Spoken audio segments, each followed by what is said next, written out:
Hello friend, welcome back to study wire YouTube channel. तो आज के लेक्चर में हम थोड़ा सा हटके देखने वाले, जैसे कि आपने थंबनेल देख लिया होगा, मीन, मीडियन, मॉड और रेंज, ये चीज़ें क्लियर करेंगे। ठीक है। कुछ लोग ये सोच रहे होंगे कि सर इससे पहले जो लेक्चर की सीरीज चल रही थी सिंप्लीफिकेशन, तो यार उसको हम करेंगे आगे, कोई दिक्कत नहीं है। अभी क्या है कि थोड़ा रक्षाबंधन है सामने, तो राखी का त्यौहार है, तो हम अभी गाँव जा रहे हैं, तो उससे पहले हम चाह रहे थे कि एक चैप्टर शूट कर ले, जिससे ज़्यादा बेटर होगा। 4-5 दिन का लॉकडाउन जो लग रहा है, तो उसमें हमें प्रॉब्लम ना हो। ठीक है, हम अपलोड कर दें, वो आपके सामने आ जाएगी टाइमिंग पे। ठीक है, जो टाइम पे आना है उसी टाइमिंग पे। अब इससे क्या होगा यार कि देखो, ये चैप्टर क्यों पढ़ा रहे हैं, आप बहुत सारे स्टूडेंटों के माइंड में आ भी रहा होगा, परंतु यार एक चीज़ याद रखना कि आपने अगर 2018 का रेलवे का पेपर देखा होगा, तो आप सोचेंगे यार रेलवे का पेपर कैसे बीच में आ गया। तो रेलवे का पेपर अगर आप देखोगे ना, तो कम से कम उसको 1.5 करोड़ लोगों ने पेपर दिया है, ग्रुप डी और एनटीपीसी और उसके बाद जेई का, जो कि रेलवे ने लिया। अब हर एक सेट पेपर उठाओगे ना, तो वहाँ पर या तो मीडियन से, मीन से, मॉड से या रेंज से आया है, मतलब माध्यिका, माध्य, बहुलक या परिसर से क्वेश्चन आया ही आया है। उसके बाद अगर आप एमपी के 2017 में जो एग्ज़ाम हुए, ठीक है, जैसे पटवारी का एग्ज़ाम हुआ, या वहीं पर अगर हम अदर लेबर इंस्पेक्टर की बात करें, तो वहाँ पर ये चैप्टर आया ही आया है। इसका मतलब मैं ये बोल सकता हूँ कि यार 3 साल में जो चीज़ें चेंज हुई, तो अब जो आपका पेपर होना है वहाँ पर ये सारी चीज़ें आएगी। और ये सारी चीज़ें आएगी, ऐसा हम क्यों बोल सकते हैं, क्योंकि एक चीज़ और, अगर आपने पूरा नोटिफिकेशन पढ़ा हो अच्छे से, तो नोटिफिकेशन में स्पेशली जहाँ पर सिलेबस की बात हुई है, वहाँ नीचे लिखा हुआ है कि 10वीं तक का सिलेबस माध्यमिक शिक्षा मंडल मध्य प्रदेश के द्वारा जो जारी किया गया है, 10th तक का सिलेबस वो पूरा आएगा। इसका मतलब मैथ्स हमको 10वीं तक की पढ़नी है, तो आपको ये सारी चीज़ें वहाँ पर देखने को मिलेगी। ठीक है, इसके बाद ही हम जस्ट डिस्कस करेंगे प्रायिकता। ठीक है, और प्रायिकता डिस्कस करेंगे, उसके बाद हम वहाँ परमुटेशन कॉम्बिनेशन देख लेंगे। तो वो सारी चीज़ें पहले देखेंगे, जो कि आपको कंटेंट कम से कम अवेलेबल है। एक चीज़ और मैं बता दूँ यार कि जो चैप्टर हम पढ़ाने जा रहे हैं, आपको यूट्यूब पर भी बहुत कम मिलेगा, और इतना कम डेटा मिलेगा कि उससे कभी पेपर नहीं निकलने वाला, ना पेपर में क्वेश्चन बनने वाला है। तो इसके कम से कम 2 लेक्चर आएंगे, और आप दोनों कंप्लीट कर लेना, तो इसके अलावा आपको एक भी चीज़ पढ़ने की जरूरत नहीं पड़ेगी। और इतने क्वेश्चन आप बिल्कुल 2 से 3 बार प्रैक्टिस कर लेना, या 2 से 3 बार आप लेक्चर देख लेना। तो आइए यार लेक्चर स्टार्ट करते हैं। सारी चीज़ आपको बतानी इसलिए ज़रूरत है क्योंकि यार अगर आपको नहीं बताऊंगा तो आप ये बोलेंगे यार पता नहीं क्या पढ़ाने लग गए, छोड़ दो और आगे बढ़ जाओ। ठीक है, तो ये आपको कहीं कंटेंट मिलेगा नहीं। ठीक है, बहुत कोशिश की है मैंने, बहुत मेहनत करके ये सारी चीज़ें बनाई हैं, क्योंकि इसलिए बनाई क्योंकि मैंने जब पेपर देखा तब मुझे लगा यार कि ये सब चीज़ें आपको पहले डिलीवर कर देनी चाहिए। तो हम सबसे पहले देखते हैं यार 3 चीज़ें पढ़ने वाली हैं। ठीक है, हम यहाँ पर 4 चीज़ें, पहला मीन, ठीक है, जिसको हम बोलते हैं माध्य, या फिर हम इसको बोलते हैं औसत, ठीक है, या हम इसको बोलते हैं समांतर माध्य, समांतर माध्य। ठीक है, तो यार इनको अलग अलग नाम से जानते हैं मीन को हम। ठीक है, मीन का माध्य भी होता है, जो माध्य होता है वही औसत है। ठीक है, औसत को हम बोलते हैं समांतर माध्य। तो हिंदी में इसके अलग अलग नाम आपको मिल जाएंगे। क्या होता है, कैसे होता है, वो सारी चीज़ें पे डिस्कस करेंगे हम। सेकंड चीज़ यहीं पर पढ़ने वाले हैं, मीन, मीडियन। ठीक है, मीडियन, माध्यिका, माध्यिका, तो मीडियन पढ़ेंगे सेकंड। थर्ड हम पढ़ेंगे मॉड, ठीक है, बहुलक, और फोर्थ पढ़ेंगे हम यहाँ पर रेंज। ठीक है, जिसको हम बोलते हैं परिसर।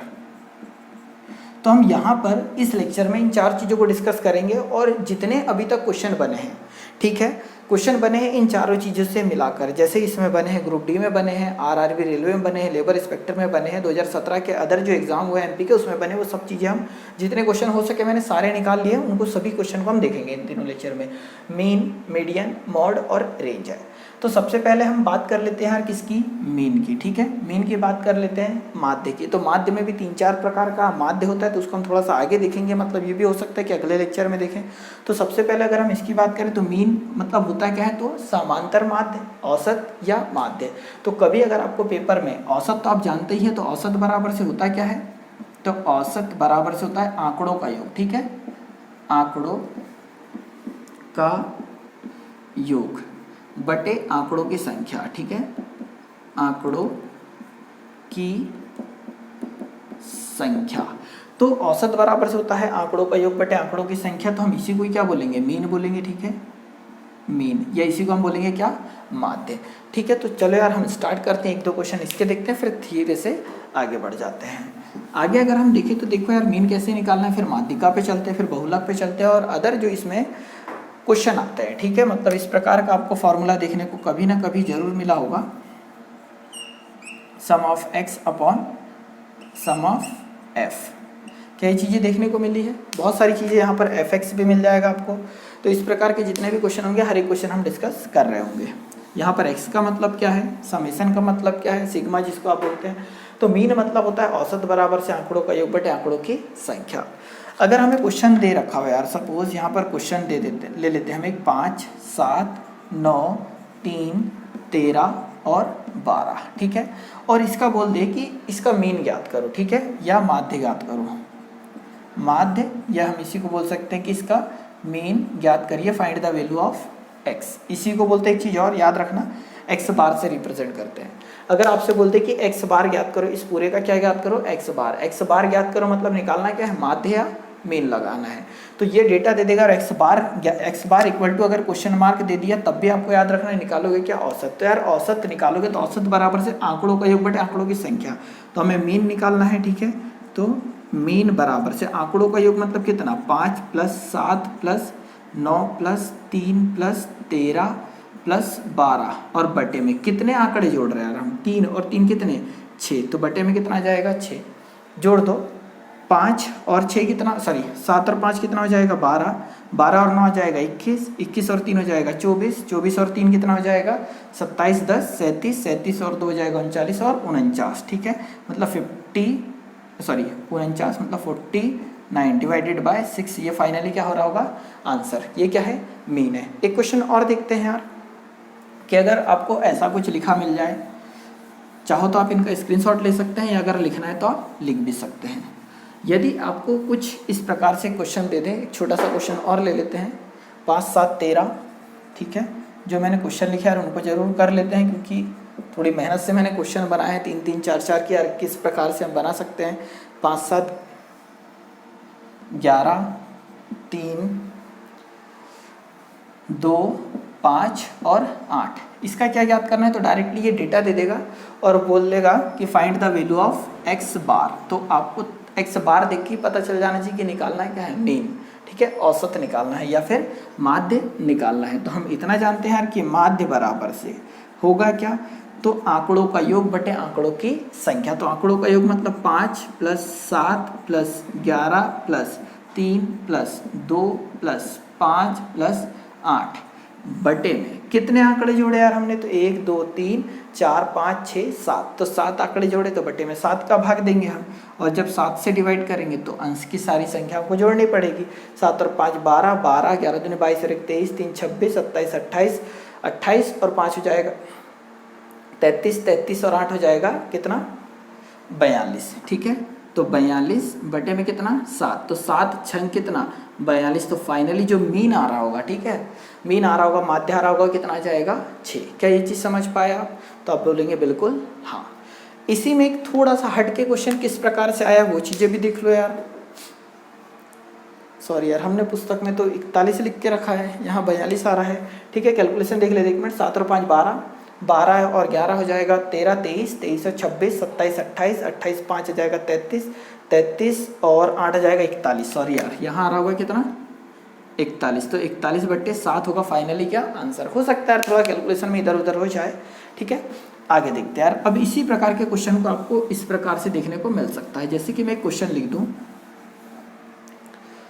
कि यहाँ हम लिख देते हैं एक क्वेश्चन कुछ इस प्रकार से भी आपको देखने को मिलेगा, 7, 9, 6, 5 x और 12, और इसका बोल देगा इसका जो माध्य है वो माध्य है 8, ठीक है। तो x की वैल्यू बताओ, ठीक है। क्वेश्चन कुछ इस प्रकार से दे रखेगा, 7, 9, 6, 5 x 12 का माध्य 8 है, तो x की वैल्यू क्या होगी, इस प्रकार से क्वेश्चन बन रहा होगा, ठीक है। मीन से करना क्या है, माध्य बराबर से हम जानते हैं, ठीक है, माध्य बराबर से आंकड़ों का योग बटे आंकड़ों की संख्या। तो आंकड़ों का योग में क्या जाएगा, 7 + 6 + 5 + x बटे 12, और बटे में कितने आंकड़े जोड़े हमने, तो 1, 2, 3, 4, 6 आंकड़े, तो बटे में जाएगा 6।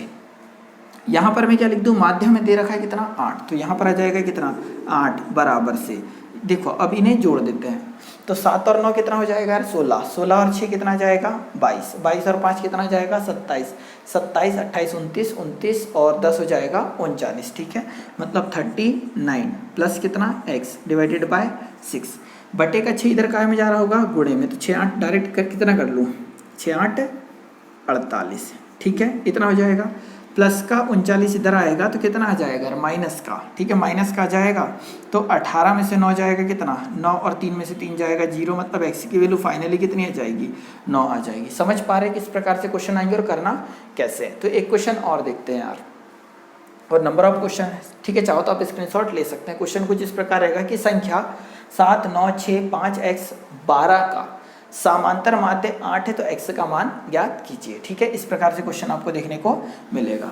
आगे देखते हैं कि अगर मान लो ऐसा कुछ एक और क्वेश्चन ले लेते हैं हम, यहाँ ले लेते हैं 12 13 9 8, यहाँ पर ले लेते हैं x और इतना काफ़ी है, ठीक है। और इसका माध्य अगर हमें दे रखा हो कि माध्य इसका 11 है, ठीक है, तो x बराबर से क्वेश्चन मार्क क्या होगा।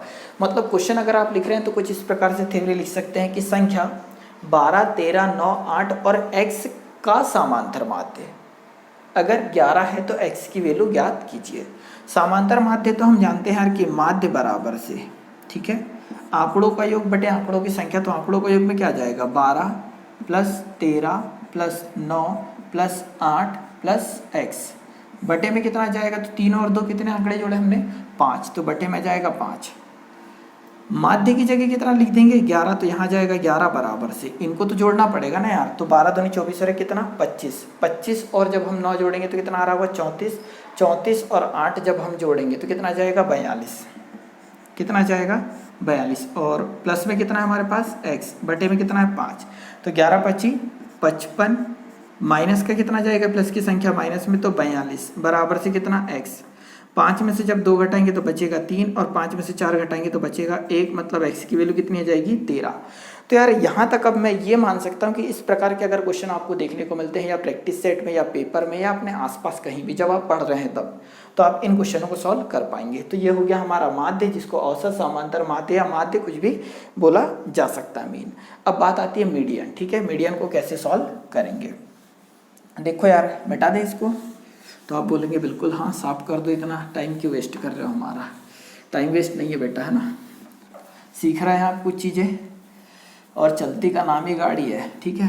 और अगर आप जब तक स्टूडेंट है, आपके सामने अगर लगा है कि आप स्टूडेंट हैं, और जब तक स्टूडेंट का टैग लगा है तब तक आपको हर चीज़ सीखते रहनी है, ठीक है। और अगर आप सीखेंगे नहीं तो बहुत पीछे छूट जाएंगे। आगे देखते हैं यार, एक हम बात कर रहे हैं किसकी, मीन की, ठीक है, मीडियन, मीडियन या फिर माध्यिका।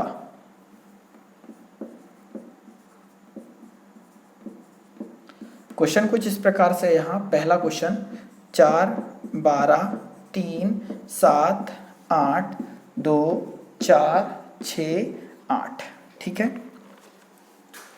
अब देखो जब क्वेश्चन हमको बोल दे कि ज्ञात क्या करना है, माध्यिका ज्ञात करना है, तो एक चीज मैं बता दूं, जो माध्यिका है ना, मीडियन है, वो एक प्रकार का माध्य ही है, ठीक है। तो माध्य मतलब क्या था, औसत, ठीक है, सभी का औसत। तो जो मीडियन होता है वो एक प्रकार का माध्य ही होता है, परंतु ये जो हम मीडियन निकालते हैं, ठीक है, मीडियन या माध्यिका निकालते हैं, हम ये बोल सकते हैं कि जो सीरीज दे रखी है उसका मध्य पद को हम माध्यिका बोलेंगे, ठीक है। मतलब जो भी सीरीज दे रखी है, जो संख्याएं दे रखी है, इन संख्या के मध्य पद को मीडियन बोलते हैं। परंतु माध्य हम किसको बोलते हैं, हम सभी संख्याओं के योग को उसी से भाग देते एक एवरेज आ जाता है कि हर एक संख्या किस किस के बराबर होगी, मतलब एक्चुअल बराबर कंटेंट में बांटना होता है माध्य। पर माध्यिका होती है कि जो संख्या आपको दी है उसका बीच वाली टर्म को क्या बोलते हैं, माध्यिका बोलते हैं या मीडियन बोलते हैं। तो चीज़ें थोड़े सा अंतर समझ में आ रहा है, माध्यिका भी एक प्रकार का माध्य अगर ऐसा आता है तो बिल्कुल राइट है। माध्यिका की बात आ रही है तो करना क्या है, इसको बढ़ते क्रम में जमा देना है, ठीक है, असेंडिंग ऑर्डर में जमा देना है। तो बढ़ते क्रम में जब आप इसे जमाओगे, बढ़ते क्रम में, तो जो संख्या आपको दे रखेगी हमेशा और हमेशा उसको बढ़ते क्रम में जमा देना, ठीक है, व्यवस्थित कर देना है आरोही क्रम में, आरोही क्रम में, ठीक है, असेंडिंग ऑर्डर में। बढ़ते क्रम में जमाओगे तो इसको किस प्रकार से लिख सकते हैं, तो सबसे पहले जाएगा कितना 2, 2 के बाद क्या दिख रहा है आपको 3, 3 के बाद क्या दिख रहा है 4, 4 के बाद क्या दिख रहा है फिर से 4 दिख पा रहा है, ये 4 और वो 4, 4 के बाद कहीं 5 नहीं है, फिर क्या आ रहा है 6, 6 के बाद क्या आ रहा है 7, 7 के बाद क्या आ रहा है 8, फिर बोलेंगे फिर से कितना आ रहा है 8, 8 के बाद फिर कितना आ रहा है 12, क्या हो गए 3, 3 6 और 3 9 डेटा हो गया। यहाँ पर देख लेते हैं 3 3 6 और 3 9 डेटा, ये चीज़ समझ पाए। जब हम बढ़ते क्रम में या फिर आरोही क्रम में इसे जमा देते हैं असेंडिंग ऑर्डर में, ठीक है, मीडियन निकालने के लिए, तो मैंने माध्यिका का मतलब क्या बताया कि जो सीरीज दे रखी है उनको बढ़ते क्रम या घटते क्रम में जमाने के बाद जो बीच की टर्म है ना, वही माध्यिका एक प्रकार का औसत ही है। तो हम देखेंगे कि यहाँ पर ये शुरू के 4 पद को अलग कर दिया, ये बाद के 4 पद को अलग कर दिया, बचा कितना 6, तो यहीं पर आपके पास क्या है मीडियन है, ठीक है, यही क्या हो जाएगी मीडियन, या यही क्या हो जाएगा आपका माध्य। चीज़ें समझ पा रहे हैं आप, तो आप बोलेंगे बिल्कुल हाँ। तो एक क्वेश्चन और देख लेता हूँ मैं आपको, वो क्वेश्चन आप जरूर ट्राई करो पहले, और नहीं बने तो वीडियो थोड़ा सा आगे बढ़ाओगे, सारी चीज़ें आपको मिल जा रही होगी। देखो यार, अगर क्वेश्चन कुछ इस प्रकार का दे रखा हो तो आप चीज़ें समझ तो पाएंगे ही पाएंगे। अब देखो, अगर हम यहाँ लिख दें 3 9 12 8 16 6 5 7, ठीक है, 3 3 6 और 2 8, और एक और लिख देते हैं हम यहाँ पर 5। ये पूरे के पूरे नंबर दिए और आपसे पूछ ले कि यार मीडियन ज्ञात करो या माध्यिका ज्ञात करो, ठीक है। तो करना क्या है, सबसे पहले इसे आरोही क्रम में जमाना है असेंडिंग ऑर्डर में, ठीक है, असेंडिंग ऑर्डर में जमाना है इस सबको। तो देखो करोगे क्या यार, सब जब अब हम इसे असेंडिंग ऑर्डर में जमाएं तो सबसे छोटा हमारे पास क्या है, तो 3, 3 के बाद कहीं पर 4 है क्या, नहीं, 5 कितने बार है 2 बार, तो हमने 2 बार 5 लिख दिए। 5 के बाद क्या है हमारे पास 6, 6 के बाद हमारे पास क्या है 7, 7 के बाद हमारे पास क्या है 8, 8 के बाद हमारे पास क्या है 9, ठीक है, और 9 के बाद आपको दिखेगा 10 है क्या, कहीं नहीं, फिर क्या है 12 है, और फिर कितना है 16, ठीक है। टोटल टर्म यहाँ पर कितनी है 3 3 6 और 3 9, यहाँ पर कितनी है वो देख लो 3 3 6 और 3 9। चीजें समझ पाए। करना यह है कि शुरू के 4 पद अलग कर लूँ, लास्ट के 4 पद अलग कर लूँ, बचा कितना 7, तो यही हमारा क्या है मीडियन। समझ पाए कि माध्यिका कैसे निकालोगे, तो कुछ इस प्रकार निकलेगी। कुछ लोगों के माइंड में अब ये आ रहा होगा कि यार अगर, ठीक है, ऐसा कुछ हो, कैसा कुछ हो, तो हम ये बोल सकते हैं कि ये जो पूरी सीरीज दे रखी है इसमें यहाँ पर 9 पद है, तो ठीक है बीच का पद निकल जा रहा है।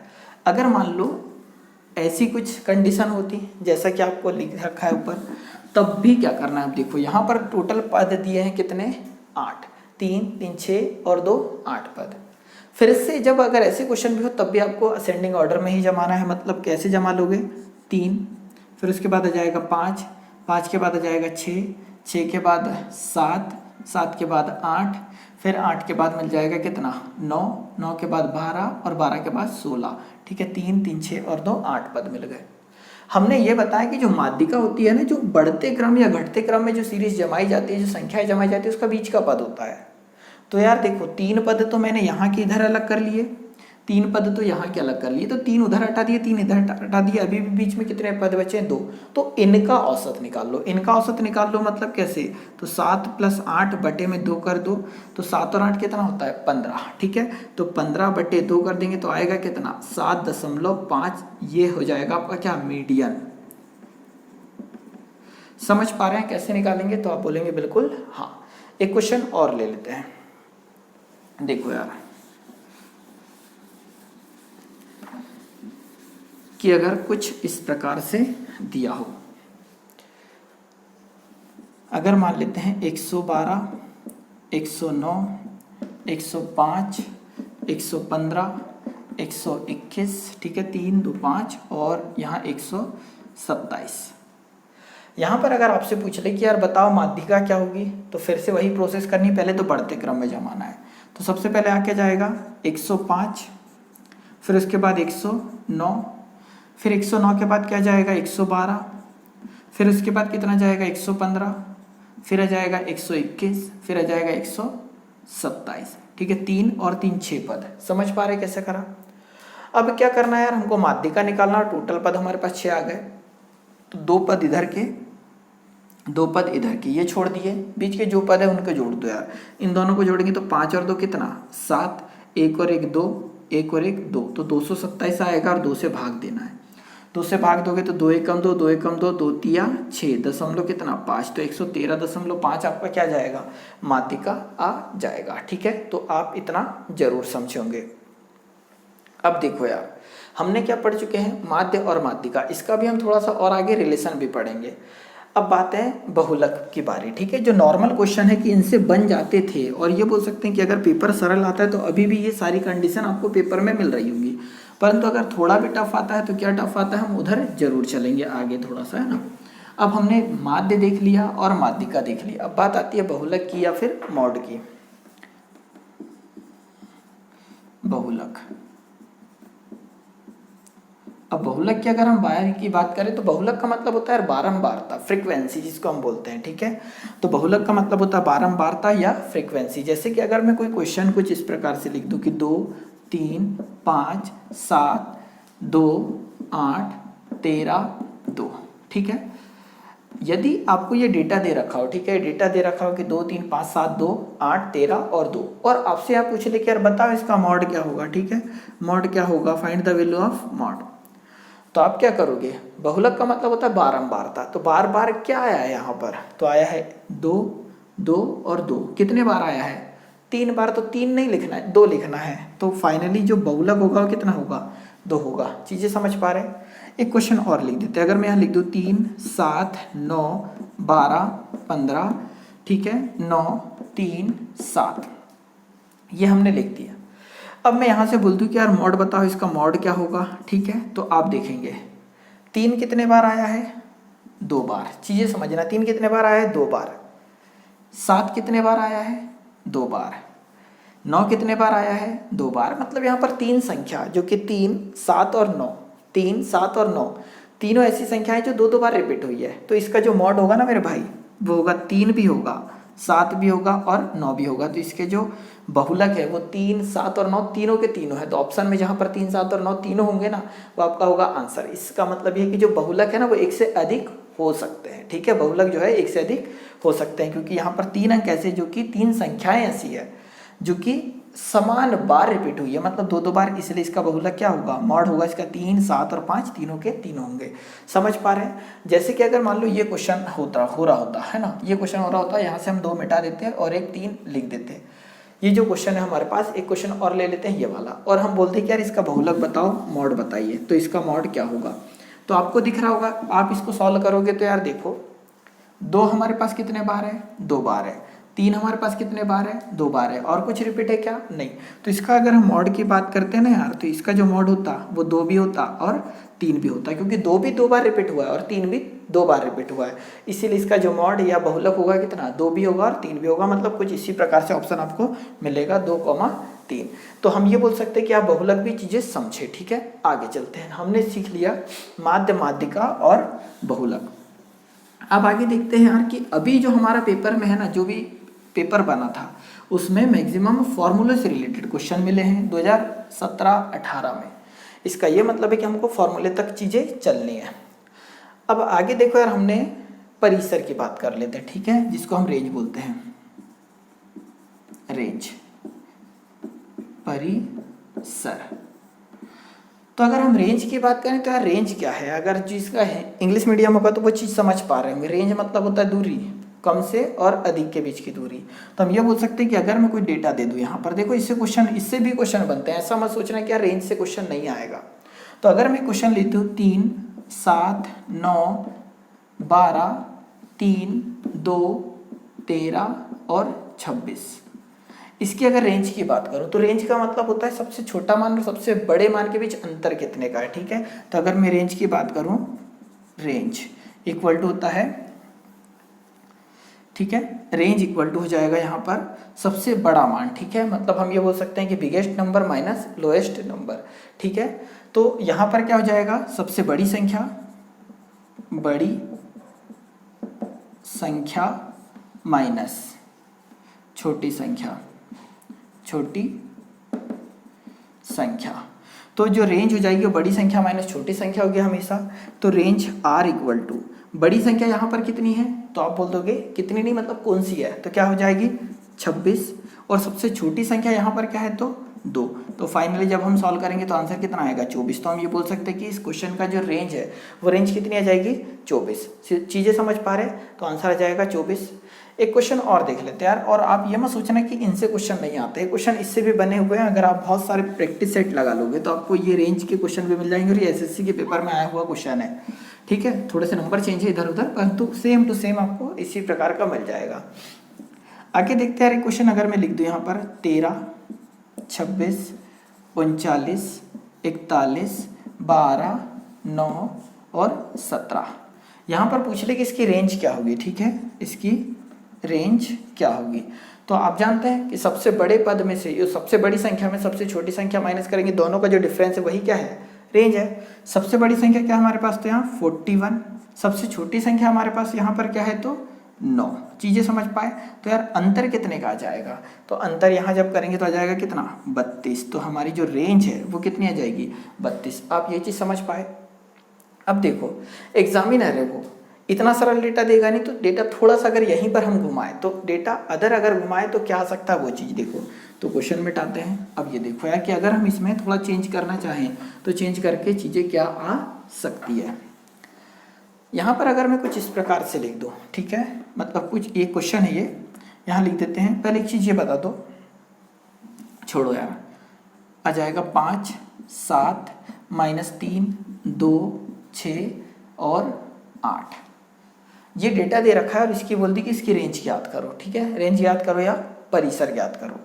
तो हम इतना जानते हैं यार कि जो माइनस की संख्या है वो क्या होती है, 2 से। अब ये बता दो, ठीक है, इतना आपको आता होगा मैं ऐसा मान रहा हूँ, पर फिर भी मेरा काम है कि बताना और पूछना दोनों। 2 और 3 में छोटा कौन है, तो 2 क्या हो जाएगा, बड़ा। 3 है माइनस का, इसलिए वो क्या है, छोटा है, ऋणी है, इसलिए छोटा है किससे, 2 से। समझ पा रहे हैं। तो यहाँ पर अगर मैं रेंज की बात करूँ तो रेंज देखो, सबसे बड़ा पद क्या हो जाएगा, सबसे बड़ी संख्या हो जाएगी 8। उसमें से माइनस करना है कितना, -3। माइनस कर रहे हैं, पर माइनस क्या कर रहे हैं, तो -3 कर रहे हैं। तो आगे जब सॉल्व करेंगे तो 8 माइनस और माइनस प्लस कितना आ जाएगा, 3। तो आंसर कितना आ जाएगा, 11। तो इसकी जो रेंज होगी ना वो कितनी होगी, 11। चीज़ें समझ पाए। तो इस प्रकार के क्वेश्चन बना देता है वो। माइनस की एक संख्या लिख दी। अब देखो अगर और माइनस की संख्या लिख दे तो क्या होगा। तो यार एक क्वेश्चन पहले और ले लेता हूँ मैं, कि अगर मान लो यहीं पर कुछ इस प्रकार से होता, ठीक है, और ये यहाँ पर ये लिख देते, इसकी बोल देते कि रेंज ज्ञात करो, ठीक है। ये क्वेश्चन है 15, 7, 3, -12, 6 और 28। तो हम यहाँ एक काम करते हैं, यहाँ एक और माइनस लगा देते हैं। ये क्वेश्चन हमें दे रखा है 15, -7, 3, -12, 6 और 28। इसकी रेंज ज्ञात करनी है। तो रेंज ज्ञात करनी है तो उससे पहले ये देखो यार, इन दोनों में से छोटा कौन है, बड़ा क्या है वो तो आपको पता है। सबसे बड़ा क्या हो जाएगा इनमें, तो 28। 28 में से माइनस करना है सबसे छोटी संख्या। तो -7 छोटा होता है या 12 छोटा होता है, -12 छोटा होता है। तो अगर आप संख्या इसके अच्छे से पढ़े होंगे, हम आगे चल के पढ़ेंगे संख्या पद्धति। तो संख्या पद्धति जब पढ़ेंगे तो यहाँ था -1, यहाँ था -2, यहाँ था -3, इधर +1, +2, +3। तो हम ये बोल सकते हैं कि यार देखो 12 0 से बहुत इधर आएगा और 7 समथिंग यहाँ आ जाएगा।